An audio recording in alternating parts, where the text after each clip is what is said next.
Let's Talk Turtle was put together for the Hilton and the DoubleTree employees back in the spring. They asked us to come out. They did do an employee collection, and we were given about $400 from the employees. So it was kind of a good time. But you can make some comments at the end if I'm wrong on this stuff. Sea turtle preservation was founded in 1986 by a small group of people who kind of got together because hatchlings were being attracted to streetlights and then ended up in the sewer, not the sewers, but the not wastewater, but in the water that went off, storm drains. There we go. They found out that there was a connection. They kind of discovered it by, gee, the turtles are coming off the beach. The lights are attracting them. And what can we do about it? So the lighting ordinances that are in effect here in the county were because of Sea Turtle Preservation's early members. They were going to the city hall and county meetings saying, we have a problem. We're a not-for-profit organization, completely run by volunteers, and we're permitted by FWC, Bureau of Imperiled Species is the division. So our mission is helping sea turtles survive. Envision a world where sea turtles thrive. So here are some of the images are taken by STPS volunteers for the most part, and some of them get credit. They're all done under permit holders, and we try to put that done by a permit, etc. when there's people and turtles together. And that's so that you know that we're not just out playing with our pets. So turtles are reptiles. The types of turtles that we have tortoise. We see them walking all around out in dry land. Please don't ever put them in a pool or in a lake. And we have the terrapins, which are your freshwater and brackish water turtles that live in the water and on the land. And then we have sea turtles. What they do is live in the water 99% of the time. The females are pretty much the only ones that come out of the water, and that's to nest. The males, the only time you catch them on the beach is if they're sick, injured, or they can't get it off their mind, they're mating. So they come in with the female. So what makes it a sea turtle? They're adapted to be in the water 100% of the time. They breathe air just like we do, so they have to come to the surface. They have modified flippers, but if you look at the bones in the flippers, you got 5 fingers, basically. So that was just like our hands and feet. So they're modified for swimming. The shell, depending on the species, might be a little shallower, might be more of a hump. Notice that if we go back and look at the tortoises, they have a high dome shell, and that's to help dissipate the heat from the sun. Where sea turtles need to be a little bit more aquadynamic. At least that's right. So they live most of their life in the water. They come up, take a breath, and they go back. So this is a turtle, the Archelon. They found it out in the mid-America areas. That's how big it was a century or hundreds of years ago. Turtles have been around for millions of years. We have the species that we find in Florida are the loggerhead, hawksbill, Kemp's Ridley, green, and the leatherback. Now we find all these species, but they don't necessarily nest here. The loggerhead and green and the leatherback do nest in Florida. Kemp's Ridley, we'll find those nests once in a while, they'll nest. State says no, they're not a nesting turtle at this point for number wise. The largest is a soft shell, the leatherback. And it was called in the historic records trunkback, just like steamer trunk. And it has that longitudinal ridges that make it different. It can dive down to 2,000 or more feet, and shell will compress. They can actually cool their bodies off or keep the warmth in the center. Why do they go that deep? They want to get the best jellyfish, and sometimes just because they can do it. The loggerhead is considered threatened. The green is now considered threatened. It was endangered. The hawksbill, which you find a little more to the south of us, that has a very nice shell, a pretty shell that was used for jewelry years ago. The Kemp's Ridley is the most endangered of the species. And as I said, I think we had 2 or 3 right here in our county. I think they had 4 last year, but we were ahead of schedule. Yeah. We had one on the beach. Up at Cocoa? Yeah. Yep. And we had, I think, 2 down, one at the air base and one down here. So in Brevard County, these are last year's numbers. In Brevard County, we had 25% of this loggerhead turtles that were in Florida. So if you figure all the mileage, all the ocean, and the Mexico Gulf or Gulf of whatever. Last year we had 49% of the greens, and this number was as of July 1st or August 1st. Archie Carr had 8,600 nests.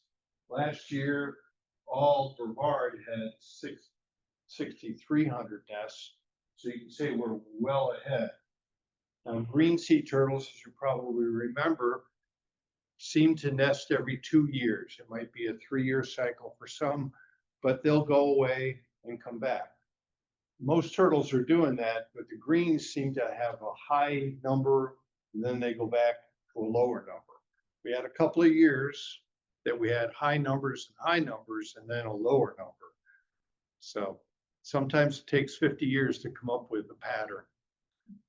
I think that's what's going on with loggerhead. And Dr. Earhart used to say when the loggerhead numbers were going down, people are going, oh, they're going down, they're going down. He said, you know, we don't have that much data. We only have 25, 30 years. That's it. So maybe their cycle is a little longer. But you can see we're well ahead of last year's total. And this is just in the Archie Carr section of our county. So Kemp's Ridley is the smallest of turtles, about 24 inches, and it will weigh up to 100 pounds. It eats crustaceans and mollusks, and I don't think the unusual thing about the Kemp's Ridley is that it nests in the daytime. Yeah. And it'll come up in groups, not individually like our turtles out here. Normally, of course, the Kemps we've had here, it's only onesie twosies. But isn't it just? Pardon? Isn't it just now time for them to be coming back from when the eggs were originally brought here? The length of time is about 20 years, you know, give or take 5 years. Could be. I think the leatherback is just a shorter time, like 15, whereas the greens and the loggerheads are longer. And I really don't know what the Kemps are. They may be the same. It's like 20 years, but a lot of it depends how good were they eating. So that will, if they haven't been starving, they're not coming back for a while. Now, quick story. 20 years ago, I was working with a permit holder for stranding. Got a phone call. There was a stranded turtle down at Bonsteel Park. Does that sound familiar? Bonsteel Park. And the call came in from a bar that used to be down that way. And Guy said he saw a turtle under the crossover, and this was 2 o'clock in the afternoon. And I said, give me the bartender. He said, how's this guy? Is he drunk? No, he's fine. He's just been playing pool for a half hour. So I said, okay. I live in Palm Bay, so I drove all the way over and met the guy and his girlfriend. And we went down to Bonsteel Park, and sure enough, there was a green sea turtle stuck underneath the crossover. And there were eggs everywhere.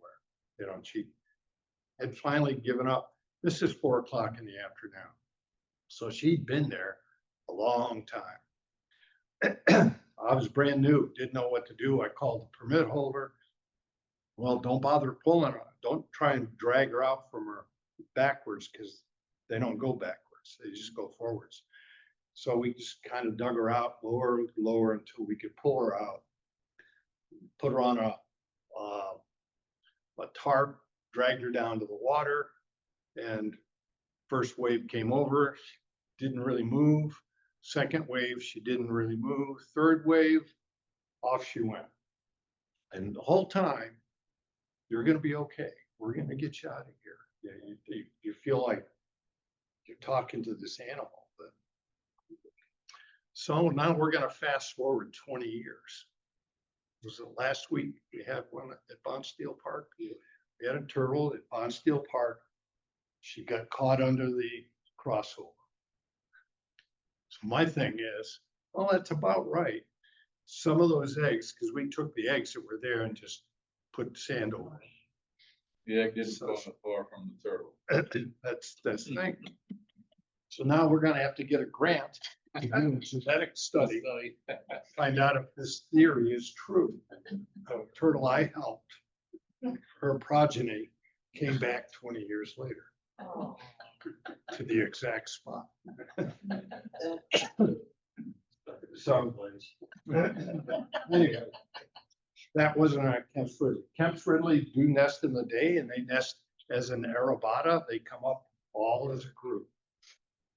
And sometimes you'll see pictures of them where they're digging up somebody else's nest.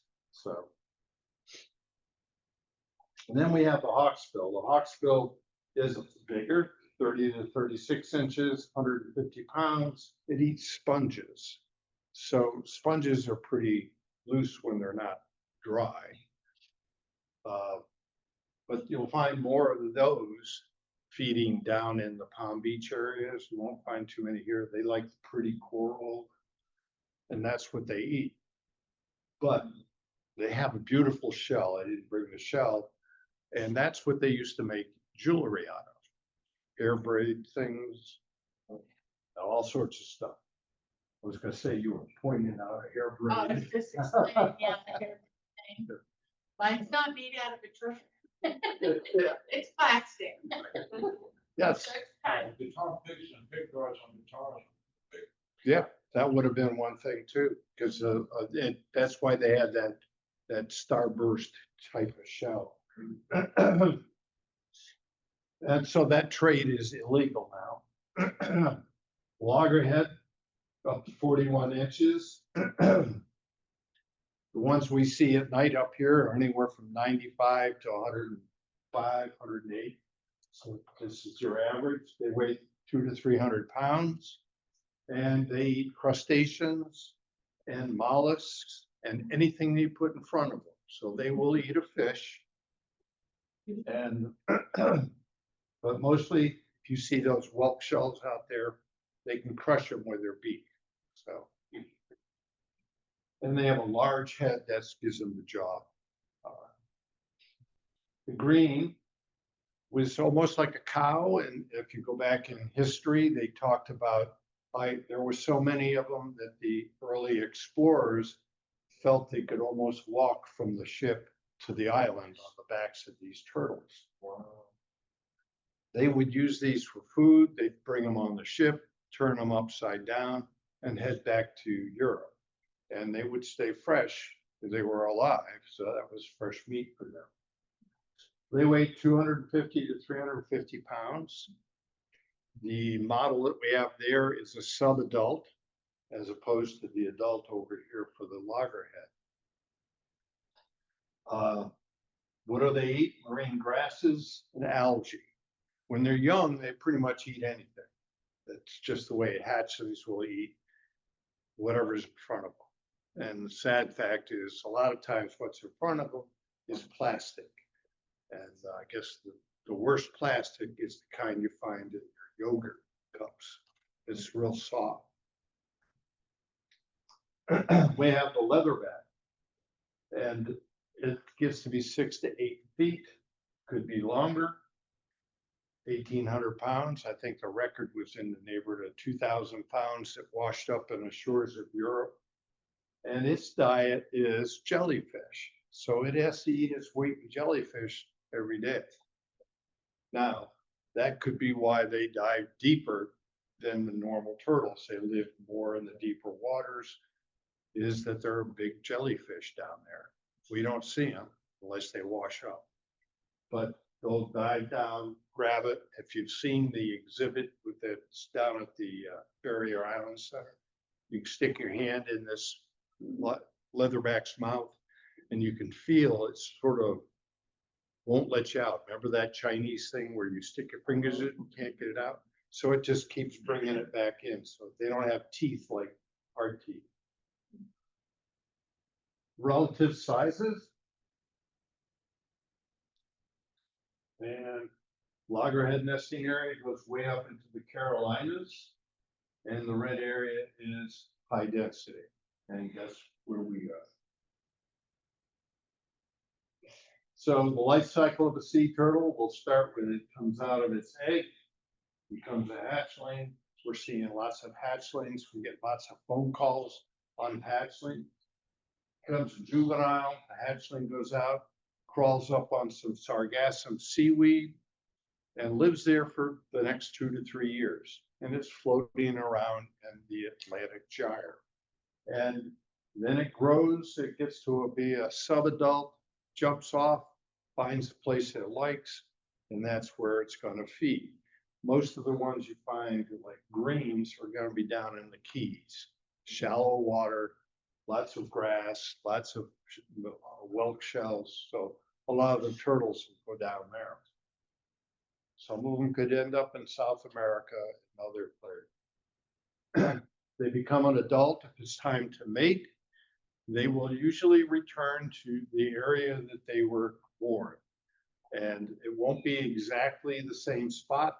It won't necessarily be Bonsteel Park, but but they'll be within a couple of miles. And the studies that they're doing now are showing that the turtle was here and it's got a tracker on it. And then 11 days later, it was 5 or 6 miles up the beach or down the beach. So they do spread out.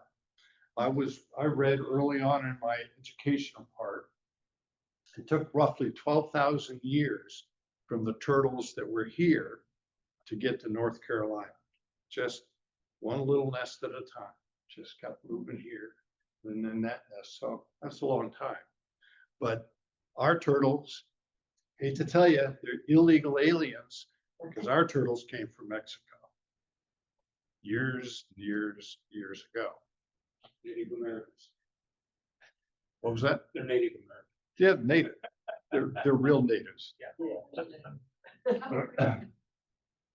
So, I have a Rod, question.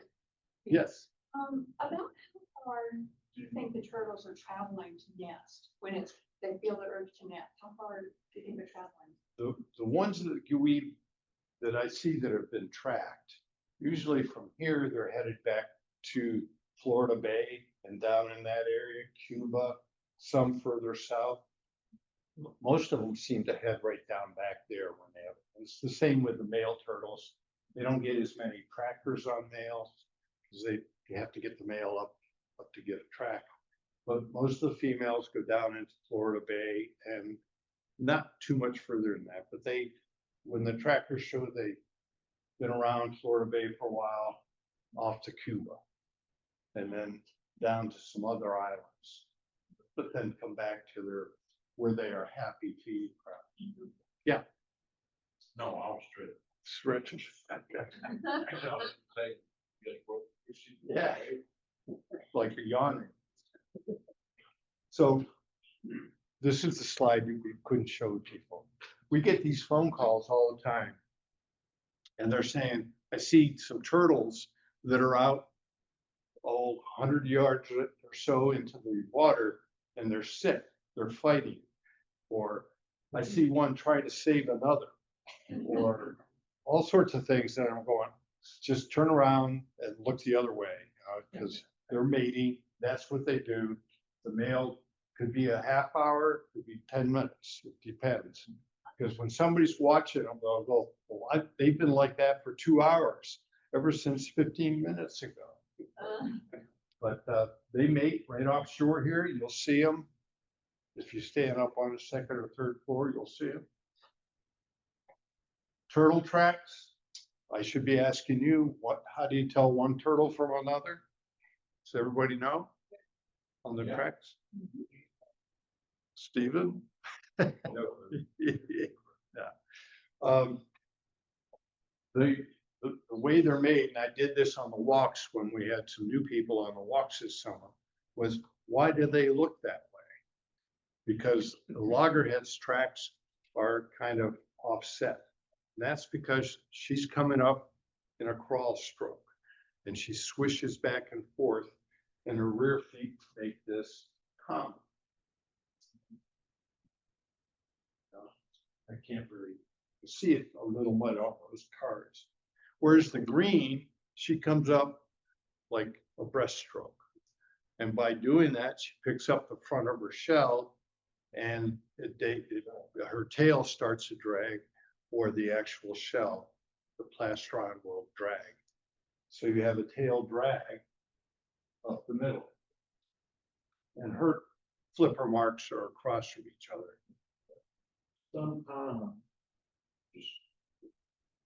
what I found to distinguish immediately between the two is you don't have the comma like this, you have the track, they're equal across each other. This flipper track and this flipper track is right across directly from each other rather than off. That'll be the green. Well, that's the green seabird. A loggerhead, if it's got barnacles, whatnot underneath, it can leave a track look like a tail drag. Right. But not So- necessarily. So there's a lot of things that go into determining exactly. Correct. You never use one thing. It could be, gee, that's a pretty dark loggerhead. Or if you're seeing the turtle. So you use different, and you put it all together and say, okay, this is my best choice. Because you see some that are pretty beat up if they're dead, and you're trying to decide what they are. You know, but the tracks, you do have to go pretty much, if you have the offset track, that's your first one. And then if you can't, you look for the other signs. And sometimes you have to walk up further to see what the track is.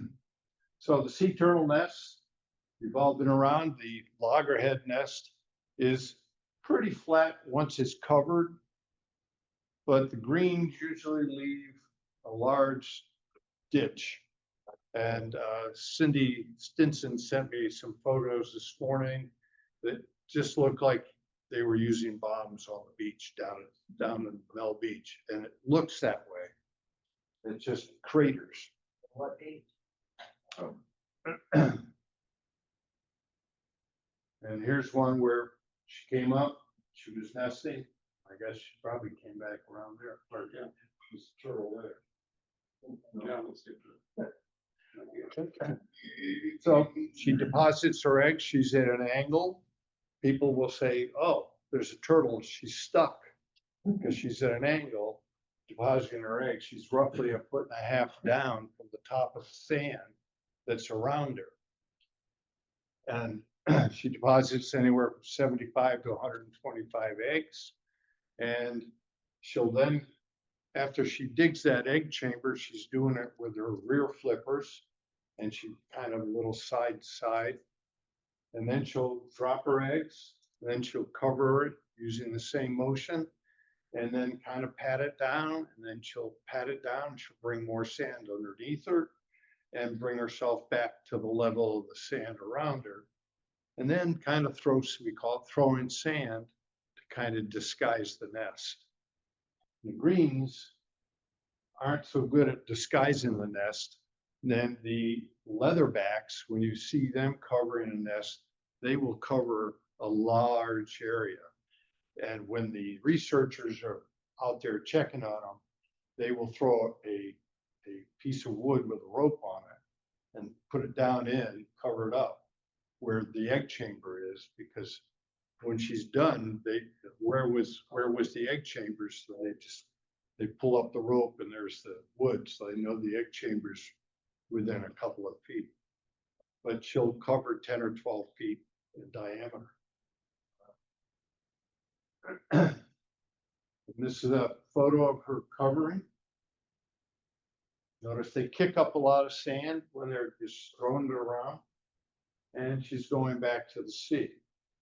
And the turtle walks, that's always the fun part because you waited so long. And it could be 45 minutes after she started covering. And I was thinking of bringing one of the nest models that we have. But you can see it's about 1.5 feet, 2 feet deep. And sucks to be on the bottom, but they do crawl. They don't crawl, they wiggle their way up.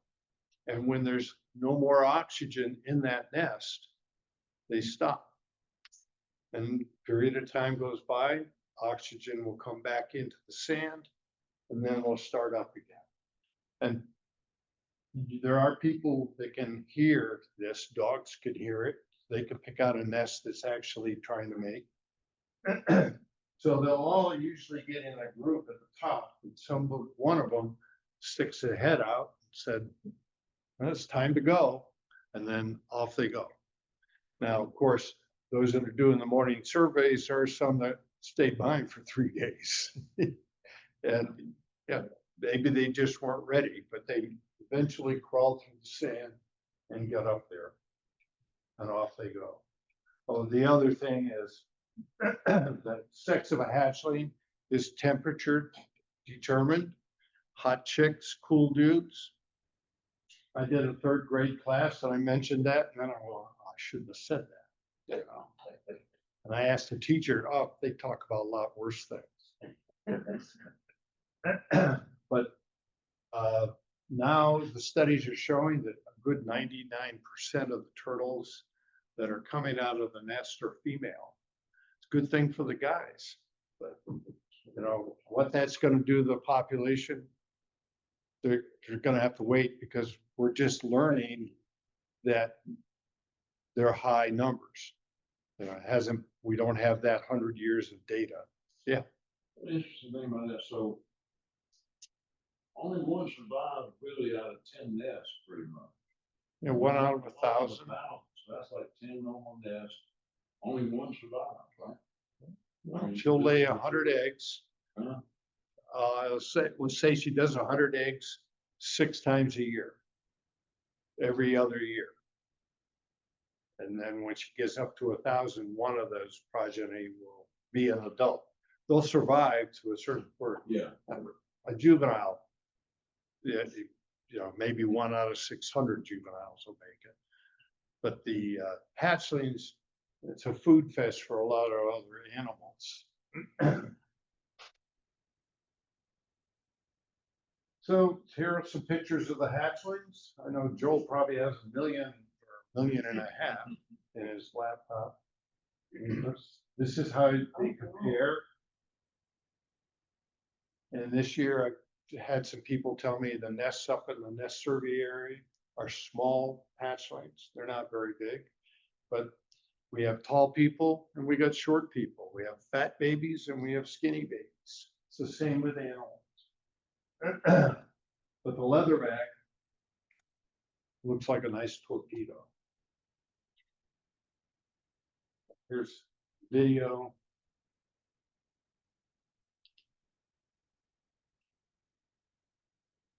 Some reason I think somebody was digging a hole there, but It wouldn't be a hole. to be loose sand like. Yeah. Wait a minute, is that Joe's foot over there? You dug the hole. Oh. That's cool.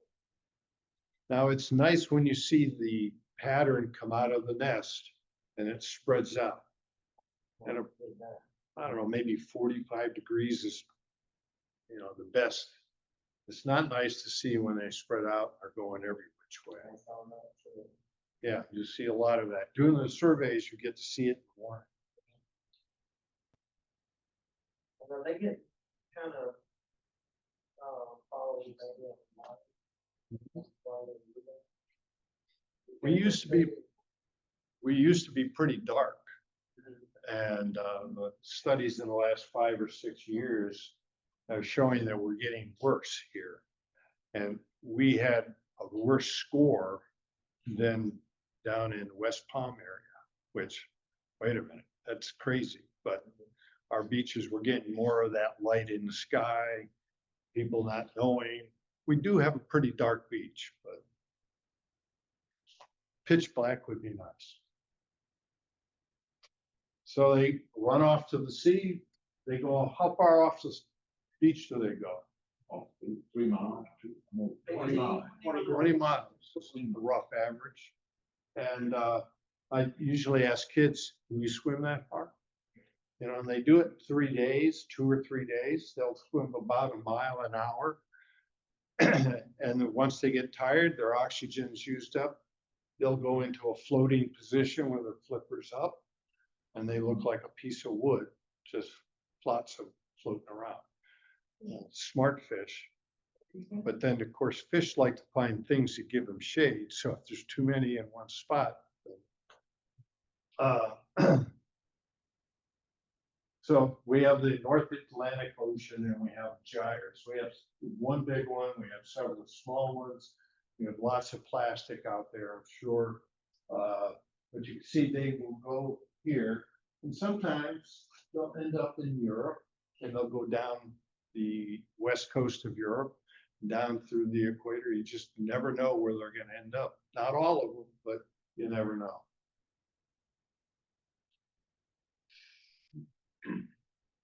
Maybe I killed. Oh, it might be.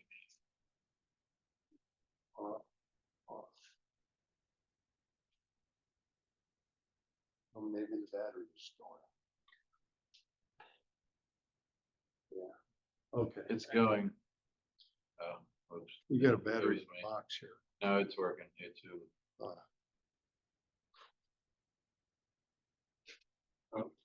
Yeah, it's working. It's just slides. You got a battery there. There it No, is. it's dry. It's good. It's not the battery. It was me. I was trying to see if our speaker was on yet. It's not even lighting up. There. Let me see. Here you go. Yeah, it's going. All right.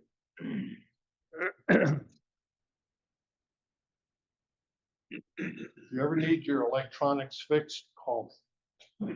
Yeah, right. Let them smoke that. Skip a So couple slides. where do they live? They live out in the Sargasso weed. And you can see the loggerhead blends in quite well when you've seen fresh sargassum out there. That color, the greens, the same thing. You can put them together. And we've had slides, I don't remember now. This is how they're swimming. It's a long journey, 1,000 out of 1 out of 1,000. The Turtle Hospital put some on of the hatchlings that they were releasing this morning on Facebook from a boat. Cool. So what are the threats to the sea turtles? The biggest threat is humankind, because we do lots of different things. But you've got light pollution. You have dogs. What do dogs like? When I talk to kids, what do dogs like to do? Oh, they like to jump. They like to bark. They like to dig. They like to do all sorts of things. And none of that's good for a sea turtle. Boat strikes. If it's sort of just like the right whale. they're in the water, you're driving your boat. You don't see it if you're not looking 100% of the time. But boat strikes are basically 40% of the injuries in our area are from boats. Poaching, we don't have much of that. Once in a while, we'll get somebody calling it in, and they'll end up as a researcher, hopefully. Bycatch, if you go up to Port Canaveral and you go to where the shrimp boats are, you'll see the turtle excluder devices that are hung on the back of it. Does anybody not know what those are? Okay, turtle excluder devices. They are like a box that's part of the net. Net collects all the stuff as they're out there fishing. But if a turtle gets in the net, there's some bars that are diagonal, and it hits the bars and gets sent out the trap door. So the collection of the shrimp or a special species of whatever, but the hard-shelled turtle just kind of get thrown out. So that reduces the bycatch, and those devices are mandatory in the US. Oil spills, we had a big one 10 years ago. Nest disturbance, people just digging into them, or putting their blanket down. We've had stories of people wondering what that was moving under the blanket. Hatchlings thought it was time to leave. So climate change is a big thing.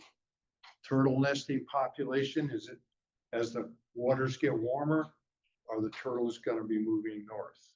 That kind of thing. They don't have any answers, just questions.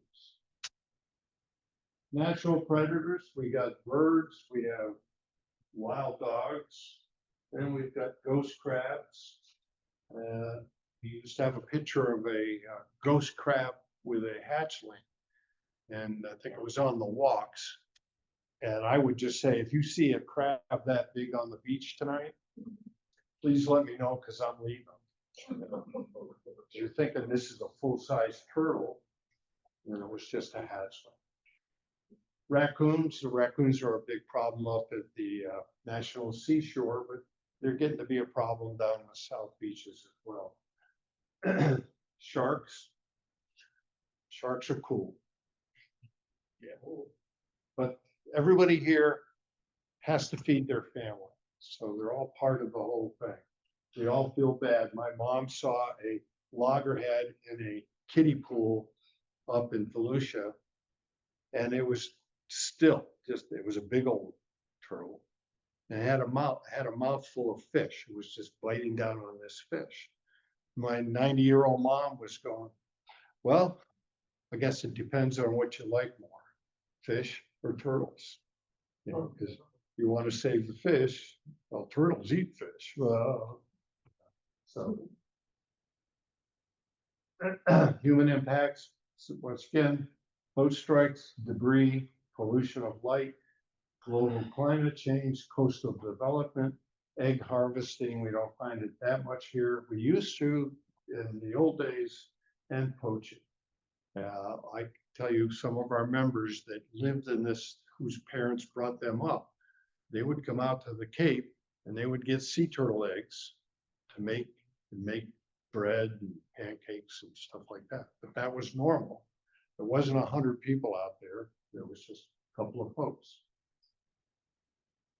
Here's some pictures of fishing line and hooks. You never see a pretty one. There's one here with nothing but commercial line. Commercial line's much heavier. Now, stranding folks go out there and they get a dead turtle. We're supposed to paint it. You paint it, wave come over, paint's gone. So you feel, oh, how am I going to mark it so that the next person comes along knows we've done it? So in my bright thinking, I came up, well, let's get some red 100% cotton yarn. It's thin enough to where it will decompose. So we started it, and the first person to go out and use it, the turtle was wet, so they put up red red cotton yarn. The next day I got an email from a person in Kansas who had moved from here to Kansas. And she said a friend of hers sent her a photo of this turtle that was just wrapped up in this rope. And she sent me the picture, and sure enough, here's this turtle with the red cotton, yarn. And I called the person that did the stranding, and I said, I think we need to rethink how much yarn we use, because it was just wrapped like, Wow. it was great. And it was I hadn't heard that story. Joellen. And so we had to rethink it, but the twine works at least most of it. You don't need a lot.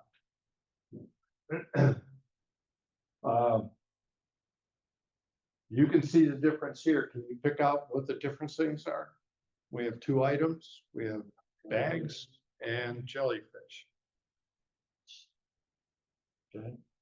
They all look similar, and a turtle is just going to eat what it sees. And this is inside the turtle's mouth. I'm trying to think, is it Papilla or Yeah. papillae? the Papilla. little things that hang down? That's what's going to help keep the jellyfish in their mouth. It's just a leather bag. Joel mentioned one time when we talked, well, that'd be a good education thing, and I agree. It was the best thing, better than Leatherback head, and you put your hand in where all those crazy spikes are, and find out it's just soft. It's not. It looks cool. It's better than the cranks. Kids go in there, they start cranking stuff up. So we have laws, Federal Endangered Species Act, 1973. The Leatherback is 1970. This law came about and they added and subtracted over the years. Then the CITES Convention is between countries. We cannot import sea turtle products, and we're not supposed to export them. So the idea of sea turtle meat, there's a book called Last Chance Lost that talks about the sea turtle farms over at the Cayman Islands and how they started a farm and they were going to sell that turtle meat. And their biggest market was California, because Californians eat everything. And along comes the law saying can't sell turtle meat in the US. And they were just building this farm. And they got together with Archie and said, Archie, you got to help us out. He never said anything, didn't say no, didn't say yes. Long story, but Marine Turtle Protection Act here in the Florida area. These things we feel like are set in concrete, but I'm talking to the choir here. These things are changing every day now. This isn't working for us. So the governors and the representatives say, well, let's change it. And they'll come up with all sorts of reasons. The reason we did it was based on science. And Archie Carr was looking for the Kemp's Ridley, heard about this turtle. And he liked turtles. In fact, he admitted that he liked eating green sea turtles. But when he found out by talking to people that lived in the areas that there was a problem, the numbers that their family were catching every year were diminishing. So that was the first idea that there's something going on and we're going to eat our way out of it. But we got to watch the government change it. A lot of hard work to get these laws passed, and they can change overnight. And I tell my son, it's up to you guys now. I can't worry about it. I can worry about it. So lighting ordinances, as I said, we started it here in Brevard County. And I'm sure there were other areas that did it, but we got our laws started and they adapted it. The state has a model. It's not a law that you have to have one. They have a model ordinance, and the counties and the cities and the other local government can set it up. But these are areas that have it. I've noticed down there, they don't like it so much. We don't really need it up here because there's not much turtle nesting here. So the lights out, we have our cards there. And March 1st through October 31st, some of the local governments have changed that. They're going in a little earlier than that. So, and that's primarily because of the leatherback. Leatherback comes in about a month earlier than loggerheads, which come in a month earlier than the greens. So we have it spread out. Here's one at dark. You can see the lights in the background. They need the dark beaches to nest because they're pretty open to any kind of predator out there. So, and when they crawl up, their vision on land is as bad as ours is in the water. So our eyes are made to see in the water for the most part. So when they get up there, they're taking cues. Dark dunes and the open ocean has more light. So they're using lighting cues. They can't see like we can down the beach, but they can see all of a sudden there's some shadows around. Okay, they must be closer to the, now they can smell and they can hear, but the cues of lighting. So these are some of the things our group does. Education, education, education, education. Every one of our programs has education as a major component. Stranding, you don't think, well, they're just going out and get a dead turtle. There's 10 people that come up and ask you, what's going on? And there's a headless turtle that's still alive. You know, get all sorts of good questions. But you're educating the public and they're interested. So we have turtle walks in the summer when we did probably 1,200 people. And some of those people had never been on a turtle walk. They're from out of the country, out of the state. We have a salvage and stranding network, which we go out to rescue them and document the ones that didn't make it. Transport, get them to a facility, if not from the beach to a facility or wherever. And we also do the transport between facilities if they need us. They call us. That's what the transport team does. Nest surveys. These are the people that don't want to stay up late on turtle walks. They get up at 5 o'clock because the turtle walk is ended at about midnight, 1 o'clock. And the surveys start at about 5 o'clock. You get out of bed. Living in Palm Bay, that was too much. I just couldn't drive. You have to get up at 4 o'clock, you know. We have STRP, which is part of the salvage and stranding program. And that's focuses on hatchlings in the fall. They get washed back from storms. They've been out there on a sargassum. Now they're probably not hatchlings from our beach, but they're from a beach south of us. And they'll get washed in, but they're at a point where they can't make that 20-mile journey again. So they're open for food. Their animals will eat them. So we collect them, get them to a facility, and they get a free boat ride back to the sargassum line. And a lot of times they'll get a ride from the facility down to Fort Lauderdale in that area because the sargassum line is a lot closer.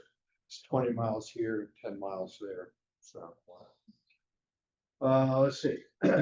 We partner with the zoo, with the healing center there. We host monthly beach cleanups. It's the first Saturday of the month and first Saturday after the first Thursday, which makes no sense. But we hold the Turtle Crawl 5K. That's our biggest fundraiser in the year. And we operate 2 education centers and gift shops. And when I call them trinkets or stuff like that, Kathy doesn't like that. So, but one's here in the Atlantic and the other is up at the port. And the idea of the port was, we're not gonna be open every day because there's nobody there. But if a ship comes in for port of call, not everybody gets on the bus to go somewhere. Some of them just walk around. They can go in and learn about turtles, and they could buy gifts, not trinkets.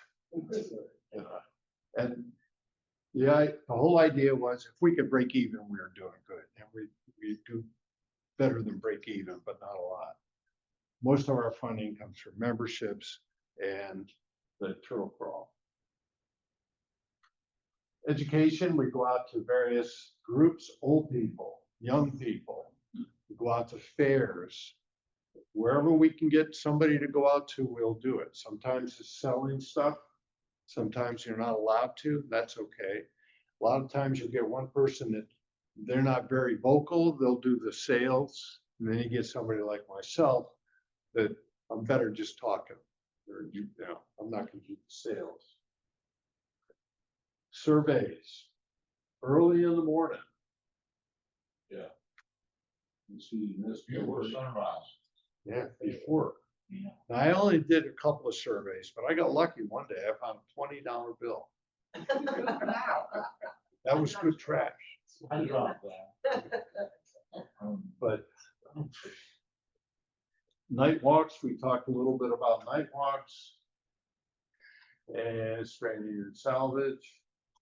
This is something that doesn't look too healthy. Transport, that's our van. And actually, was my van. The STRP, as I said, it's very focused on the fall. It's the people that are on it are trained to find these hatchlings within the seaweed on the beach and collect them. And they're only allowed to go out on the beach when there's an event. They cannot go out on their own and say, I'm just gonna pick up hatchlings. It has to be called an event. If you get out there, you could be on our permit, but you're not supposed to be out there unless it's an event. So that's why it's very important, because we get feedback from people saying, well, I was trained. Well, our rules say you have to be trained at this every year, not every 10 years, every year. But we'll get anywhere from 100 to 150 people trained every year. An event, is that like when a storm comes through, or after a storm comes through? Let's say we have a big storm out in the ocean for a couple of days. It takes about 3 days for the hatchlings, for that sargassum to just kind of mosey in. And then when it gets washed up, that's where the hatchlings are. But if we have 2 days of bad weather, we probably aren't going to have an event. If we have 4 days, we probably will. But it's around 3 days, depending on how far out the ocean is. Beach cleanups, every month we have 2 of them, one in the south and one in the north. And turtle crawl, the artwork on those shirts is original artwork by a local artist. He's been doing it ever since we've had turtle crawl. And we took it over 14 years ago, something like that. It was started, they used to have maybe 200 people run, walk, ride your bike, that kind. And we have somebody who wears a turtle costume, sweats. At one point, we were donating $25,000 a year to the zoo to help sponsor the Sea Turtle Healing Center. And these are some of the tracking photos. See where they put tracking. And here we are in the Gulf of Florida. And this is just one of them, and that's another one. I don't think those are docked. So. But they find an area and they love it. And green sea turtles tend to get under any kind of shelf and they rub their shell, and off comes the tracker. So they're only good for like 3 months. There was one that was good for a year, but it was a diver found it. Okay. Ding, ding, ding. So I think I pretty much covered. What can you do to just be good? You all know what you need to do. And you can always volunteer, reduce, recycle, and refuse. Join a beach cleanup. If you're a fisher person, use sustainable, responsible practices. Please don't throw your fishing line away. Buy a license plate, either from the registry folks, or you can get just a plain old plate at the turtle house. You can adopt a turtle, and here's some photo credits. Barbara's a longtime member. Carol, Dory, lots of old folks there. And other people, and you know about our website, seaturtlespacecoast.org or seaturtle911.org works as well. That'll lead you right there. And the only reason we have that is because it fit better on the vehicle. And our hotline number is 321-206-0646. It's morphed into a little more educational. If you call the hotline, it'll tell you stories about what's going on. Okay, did you see a turtle on the beach and it's night? Okay, press 1. Okay, you know, sea turtles nest here at night. We're the largest, and tells you a story. Number 2, you see a turtle nesting in the daytime. Okay, just keep your distance. You know, it's normal. Or 3, if you think the turtle's in trouble or dead, press 3. You leave a message at all of them, and a monitor will get that phone call and get back to you. And I would say 7 to 9, 10 o'clock at night, 7 in the morning. That's when I start. So thank you for coming. And We got Whitney, she's gonna come on in just a minute here if I can Okay. figure it out. Do we have anybody else? Anybody come in that's a guest of the hotel? If I not, you have a can, question though for you. Okay. I thought that turtles were deaf. That just No, land. Just land turtles are deaf, or do you know? no, I think land turtles have ears as well. Low frequency. see if you can share that. I see. Okay, because I saw Oh, they said it, no. it said there was like no inner ears, so. About that. Oh, the sea turtles have ears. It's covered, and it's low frequency sounds. Maybe it's the land turtles, I don't know. I don't know. You know anything about land turtles? They're pretty similar. No. Get her email. And I'll get back. Thanks for all coming early. Now you can stay and get to see a friend of mine, Whitney Crowder. So we can go to, want to take a break? She's about ready. Oh, So let's just see if we can see and hear each other. Turn off. I could hear you guys. So that's a win. I logged so in, the right? group That's here, also a win. Let me just go over real quick. We got Turtle Crawl coming up in September. Don't be afraid to volunteer. We can always use more hands than not.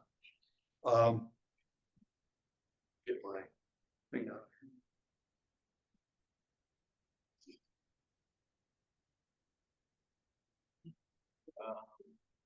Okay.